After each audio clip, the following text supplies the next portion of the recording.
Hey, what's up guys? Thanks for checking me out again. This video is going to be about plumbing my reef tank. I apologize for the delay in updating this video, but we had an unexpected, well, expected unexpected arrival to the family. So this is LMA.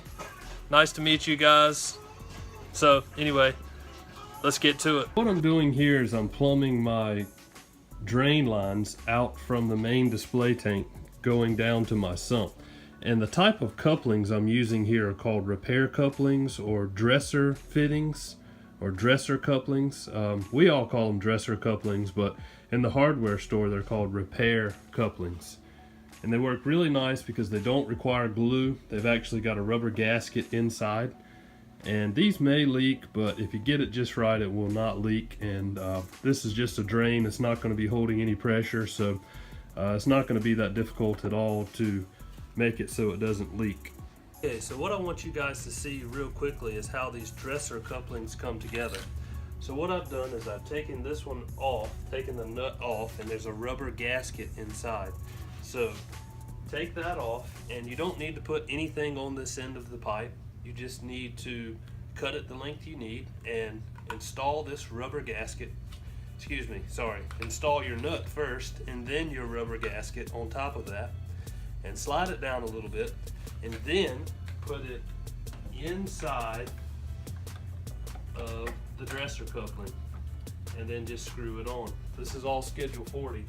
I put a pipe wrench on a Schedule 80 Union one time and busted it wide open, and then I really was in a mess. So these are designed to be hand tight. Never put pliers or a wrench on them.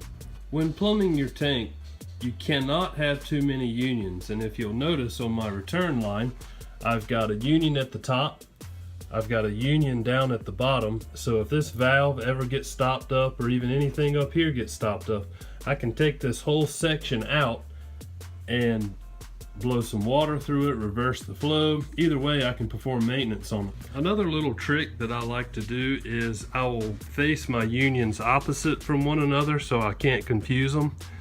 So for example, this nut for the union down here will stay with this section, but this nut will stay up here, so it will not come off when I remove this. That way I won't mix it up and accidentally put it on upside down.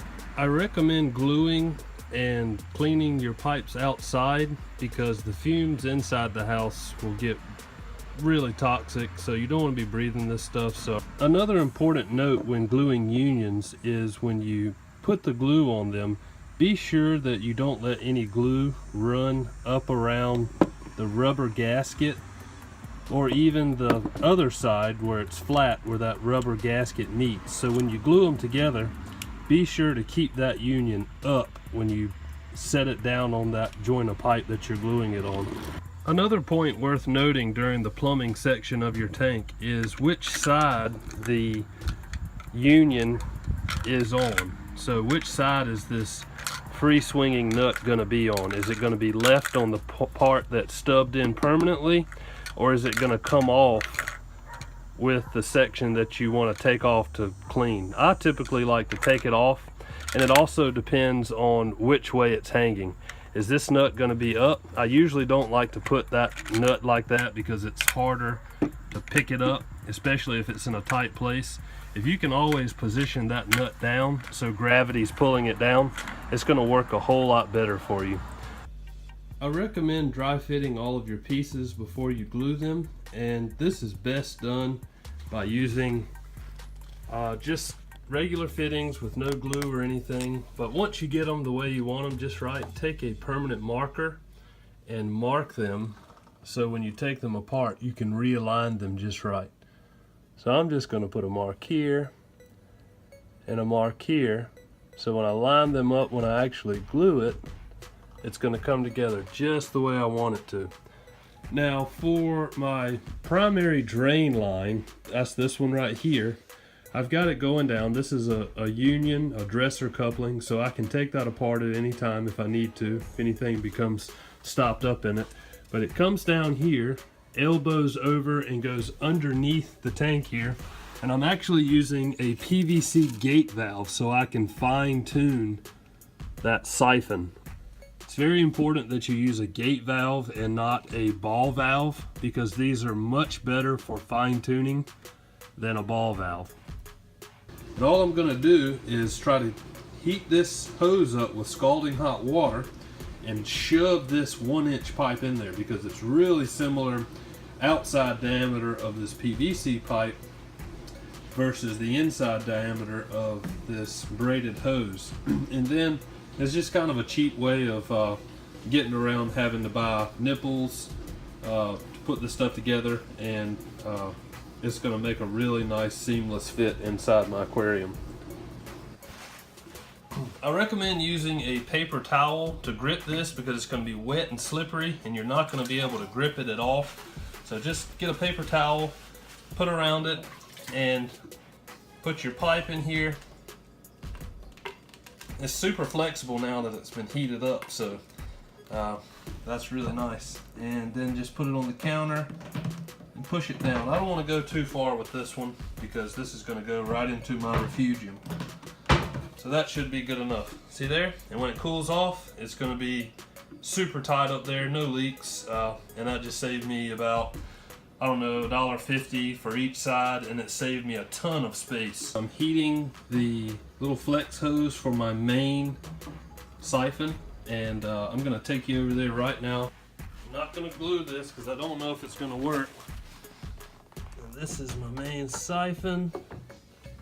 Actually might need to push it in, then flex it over. Alright, looks like it's gonna work. Okay, so went ahead and set my pipe in here. That's got to be down for it to work. I'm gonna get some paper towels, because if I spill any glue, I don't want any of that residue on my refugium. So here we go. Just, you got plenty of time too, so don't rush it too much. Once you get the glue here, then you need to get some inside your coupling, which in this case it's a valve, so that's nice. Go ahead and cap your glue. You got time, no need to rush it. Worst case scenario, you rip everything out and do it over. Alright, so that worked just fine. I've dry fitted my emergency overflow here, and I've just kind of put together some pieces, and this union back here is really allowing me a lot of flexibility. I can turn it any old way I want, and so that's really nice to have. Unions are wonderful. So I've got this red marker just like I showed you guys earlier, and what I'm gonna do is just make sure that these pieces align when I glue them together. So this is what I'm doing, and it doesn't have to be perfect, but as long as it's close, it's going to work fine. And that's all, just as long as you don't write your name in red ink. I think it's an old Chinese proverb that if you write your name in red ink, you're asking for a death wish. I think I read that somewhere. So hey, you learn a little bit of everything from my channel. Don't write your name in red, but you can use it to line up your joints when you're dry fitting. Okay, so this is what my emergency overflow looks like now. I had to bend it out of the way and play with it for a little while, but I think I've got it figured out. So basically what's going on here is it elbows here from the back, 45s and then 45s, and then down into where the sump is. So that's going to make a lot of noise, bubbling and gurgling and spraying water down there if something gets stopped up and the emergency overflow has to start.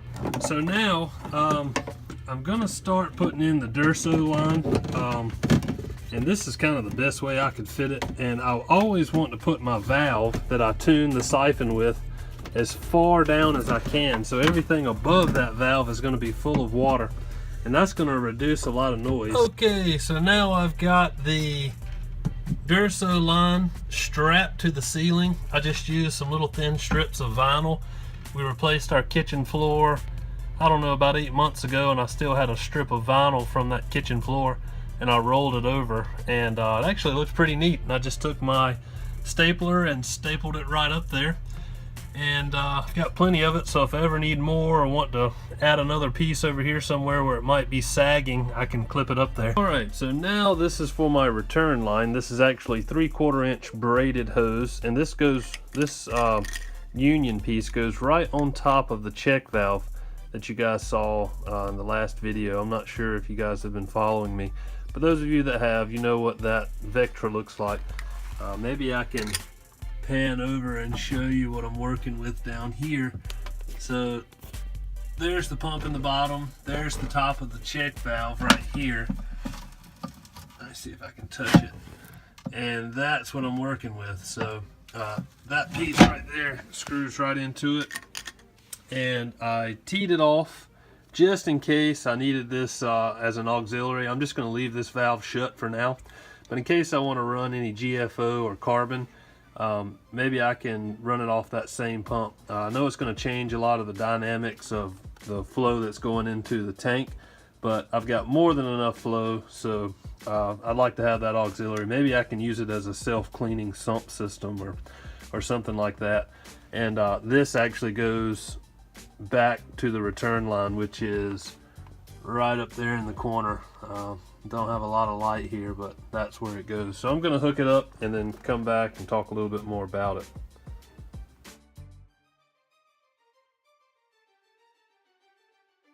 Here's what it looks like hooked up. This is the return here. I probably can shorten this hose a little bit, but the good thing about it is I haven't glued anything. I didn't put any thread tape or anything on the hose adapters here. So I can always take them out and cut that hose a little bit shorter, which it's actually not bad.